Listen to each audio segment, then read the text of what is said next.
Olá, pessoal! Sejam bem-vindos para a nossa aula de processo do trabalho.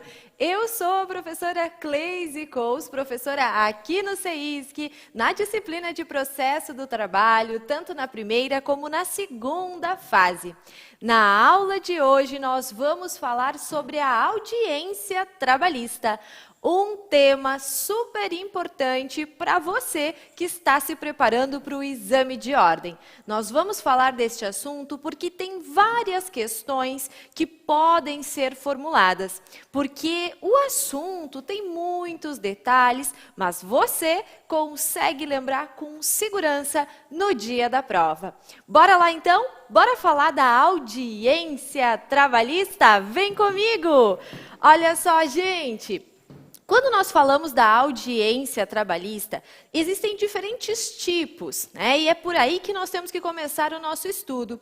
A audiência trabalhista, ela pode ser uma audiência inicial, uma audiência de prosseguimento ou ainda uma audiência una. Quando você estiver lendo uma questão e mencionar que se trata de uma audiência inicial, provavelmente a questão está falando do procedimento ordinário. Este procedimento ordinário para aquelas demandas de mais de 40 salários mínimos. E aí, existe uma audiência inicial que é para a tentativa de conciliação das partes e para a defesa da reclamada, e depois existirá uma audiência de prosseguimento, que é uma audiência onde nós teremos a instrução processual, com a oitiva das partes, das testemunhas e o que mais for necessário. E quando nós falamos da audiência una, provavelmente nós estaremos falando do procedimento sumaríssimo. Sim, o procedimento sumaríssimo, aquele para as demandas de até 40 salários mínimos. Essa audiência una, como o nome já nos remete, é aquela audiência em que vai concentrar a tentativa de conciliação, a possibilidade de apresentação de defesa e também já vai oportunizar a instrução processual. A ideia aqui da audiência una é primar pela celeridade processual, de modo que tudo se faça nesta audiência. Certo? Então, não esqueça dos 3 tipos de audiência e o que se faz em cada uma destas audiências. Pois bem, mas para que a audiência possa ser realizada, nós precisamos do comparecimento das partes, certo? E é sobre isso que nós temos que conversar. A nossa CLT, ela vai exigir o comparecimento das partes na audiência, porque sim, o que importa para o processo trabalhista é a vontade das partes. E como nessa audiência, né, especialmente a inicial, a audiência una, nós teremos a tentativa de conciliação, estas partes precisam estar presentes para que isso seja possível. É por essa razão, pessoal, que lá na CLT, nós vamos ter regras no artigo 844 para o caso de não comparecimento das partes na audiência. E aí você precisa ficar de olho que em caso de não comparecimento do reclamante, ou seja, do autor da ação, se ele não for na audiência, nós teremos o arquivamento da ação. Então, não esqueça, se o reclamante não for na audiência, nós teremos o seu arquivamento. Já se a reclamada não for na audiência, nós teremos a revelia e confissão quanto à matéria de fato. Então, quando a reclamada não vai, ela se torna revel e é considerada confessa, certo? Então, não esquece disso. Mas, e o que será que acontece se ambas as partes não forem na audiência? Não vai nem o reclamante e não vai nem a reclamada. O que será que acontece? A ação é arquivada, pessoal. A ação é arquivada. porque é a penalidade mais grave, ou seja, o reclamante, a parte mais interessada naquele processo, não vai, isso já faz com que a nossa ação seja arquivada. Então, vem comigo, olha só, reclamante, teu enunciado está dizendo que o reclamante, o autor da ação, não foi, arquiva o processo. Está dizendo que a reclamada não foi, revelia e confissão quanto à matéria de fato. E se ambos não forem, nós teremos o arquivamento da ação, certo? Bem, mas olha só, além do arquivamento, a CLT também traz mais uma penalidade para o reclamante que não for. Vai ter também de pagar as custas do processo. Terá que pagar as custas do processo,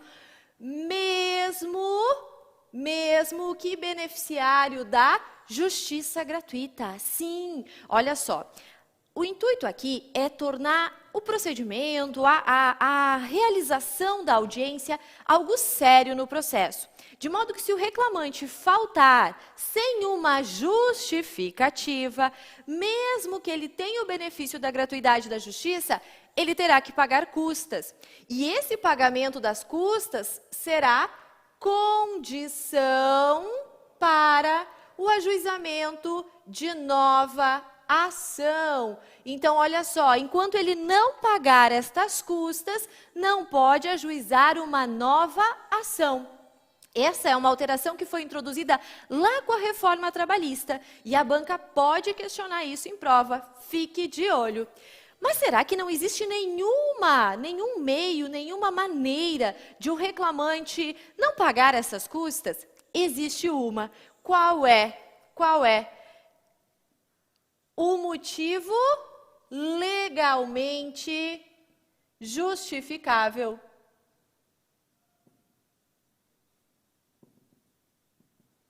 Ou seja, se ele não foi, tá? E ele tinha um motivo legalmente justificável, aí sim ele pode ser liberado do pagamento das custas processuais. Então, não esquece, o arquivamento da ação é a primeira consequência, mas se o reclamante não vai, ele ainda vai ter que pagar as custas do processo. E ele paga isso mesmo com o benefício da gratuidade da justiça, salvo se tiver um motivo legalmente justificável. Ok? E vamos adiante, gente. Olha só, nessa audiência, caso o reclamante não possa ir ou a reclamada, a gente poderá ter a substituição ou representação nessa audiência. Diz lá o artigo 843 que nós poderemos ter, no caso do empregado, uma representação em audiência. Quando, pessoal? Quando nós tivermos um motivo de doença ou algum outro motivo que a CLT vai falar em ponderoso ou poderoso, algo que seja justificável, ponderável, tá? Então, neste caso, o reclamante poderá ser representado em audiência. Por quem? Pelo sindicato da categoria ou por outro empregado. Então, olha só, o reclamante não pode ir na audiência. Ele quer evitar aquele arquivamento, que é aquela consequência severa que a CLT trouxe. O que ele pode fazer? Ele pode se fazer representar, caso ele esteja doente ou tenha um outro motivo ponderoso, neste caso pelo sindicato ou por outro empregado, que pertença à mesma profissão. E se o empregador não puder ou não quiser ir? O empregador, pessoal, sempre ele pode mandar alguém no seu lugar. Ele não precisa estar doente, ele não precisa ter acontecido nada. É uma faculdade que a legislação trabalhista traz para o empregador. Ele, pessoal, vai poder ser substituído pelo gerente ou pelo preposto. E eu quero muita atenção, fiquem de olho, isso é um olho, tá, pessoal? É um olho de ladinho aqui, com relação ao preposto, porque a reforma trabalhista, lá em 2017, também trouxe uma alteração para dizer que ele não precisa ser empregado. O preposto não precisa ser empregado da reclamada. Basta o quê? Para ser preposto, o que que precisa ter? Conhecimento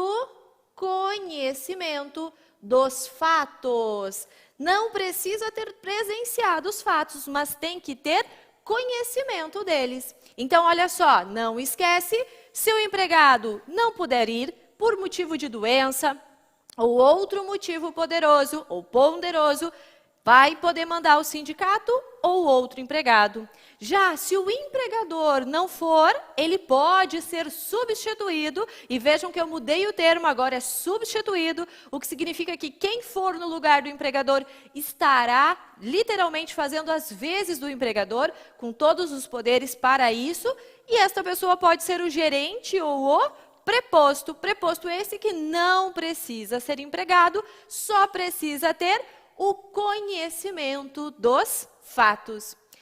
E ainda, pessoal, será que nessa audiência as partes podem atrasar um pouquinho, chegar um pouquinho depois? A resposta é não. As partes, pessoal, não podem atrasar, porque a CLT traz lá uma flexibilização para o caso de atraso apenas do juiz, dizendo o seguinte, que no caso do juiz, se até 15 minutos depois da hora designada ele não comparecer, as partes poderão se retirar, fazendo constar no livro de audiências o ocorrido, ou seja, de que estavam lá para a realização da audiência, mas que o juiz não compareceu. Então, elas podem se retirar, mas o tempo de espera é de 15 minutinhos. Agora, foi iniciada a audiência e as partes não estavam lá, nós já teremos aquelas consequências que nós vimos antes, porque não existe previsão legal de atraso para as partes. Então, não esqueça destes pontos que nós vimos aqui, que são super importantes e muito cobrados em prova. Quer ver como eles estão lá na CLT? Vem comigo para a gente dar uma olhadinha nos artigos. Respira, não pira, vem olhar o artigo comigo aqui. Olha só o que diz o nosso artigo 843. Diz que na audiência deverão estar presentes o reclamante e o reclamado, independentemente do comparecimento dos seus representantes. O que importa aqui é que as partes estejam na audiência. Salvo, gente, quando for uma ação plurima, ou seja, nós temos vários autores ali, nós temos uma acumulação, um litisconsórcio ativo, e quando nós temos a ação de cumprimento, porque nestes casos, os empregados, eles vão poder se fazer representar pelo sindicato da sua categoria. Aí, vejam o parágrafo primeiro. Ao empregador é facultado, ou seja, é uma faculdade dele. Ele pode utilizar isso quando ele quiser. Ele pode ser substituído por quem? Pelo gerente ou por qualquer preposto que tenha conhecimento dos fatos e cujas obrigações ou cujas declarações obrigarão o proponente. Ou seja, o que falou, está falado. E vejam que o parágrafo 3º diz que esse preposto não precisa ser empregado da parte reclamada. Agora, para o caso do empregado, se por motivo de doença ou motivo poderoso devidamente comprovado, não for possível ele comparecer pessoalmente, ele pode se fazer representar, neste caso, por um outro empregado que pertença à mesma profissão ou pelo sindicato. Então, lá no artigo nós temos essa regrinha e é bem comum a nossa banca colocar no enunciado uma historinha que o reclamante ficou doente, ou que ele teve uma viagem de trabalho, ou contar que a reclamada não quer ir, quer mandar o preposto e perguntar quem pode ir no lugar. Então, não esqueça do artigo 843. E vamos ver também o artigo 844. Olha o que ele diz. Ele diz que o não comparecimento do reclamante na audiência importa o quê? Em arquivamento da reclamação. E o não comparecimento do reclamado importa em revelia, além de confissão quanto à matéria de fato. E aí diz o seguinte, que se tiver um motivo relevante, o juiz pode suspender o julgamento e designar uma nova audiência. Agora veja, no caso de não comparecimento do reclamante, este vai ser condenado a pagar as custas do processo, ainda, reparem, ainda que ele seja beneficiário da gratuidade da justiça, salvo se ele comprovar, atenção com esse prazo, no prazo de 15 dias, que a ausência ocorreu por um motivo legalmente justificável. Então, qual é o prazo que o reclamante tem para comprovar que a ausência se deu por um motivo legalmente justificável? 15 dias. E olha só, o pagamento destas custas é condição para a propositura de uma nova ação. Ou seja, enquanto não pagar, não pode ajuizar uma nova ação. E, para a reclamada, será que ela sendo revel, será que nestes casos ela sempre vai ser confessa quando ela não comparecer? A resposta é não. Olha só por quê. Aqui no artigo, o parágrafo 4º diz que em alguns casos a revelia não vai produzir esse efeito quando, por exemplo, nós temos pluralidades de reclamados e um deles contesta a ação. Quando o litígio versa sobre um direito indisponível, ainda, se a petição inicial ela não estiver acompanhada de um instrumento que a lei considere indispensável para a prova do ato, e ainda, se as alegações de fato formuladas pelo reclamante forem inverossímeis ou estiverem em contradição com a prova constante dos autos. Ou seja, é naquelas hipóteses que ou você tem mais de uma reclamada, ou aquelas alegações do reclamante não fazem sentido, ou ele não trouxe um documento que era essencial, e aí, mesmo sendo revel, não vai ter aquele efeito da confissão. E por último, pessoal, reparem que tem um parágrafo 5º aqui que diz o seguinte: se estiver ausente o reclamado, mas estiver presente o seu advogado na audiência, vai ser aceita a contestação e os documentos eventualmente apresentados. O que você precisa saber sobre isso? Na audiência inicial e audiência una, lembra que nós falamos que você tem a tentativa de conciliação e o momento para a apresentação da defesa. Isso porque, lá na CLT, no artigo 847, nós temos que a defesa será feita oralmente por 20 minutos.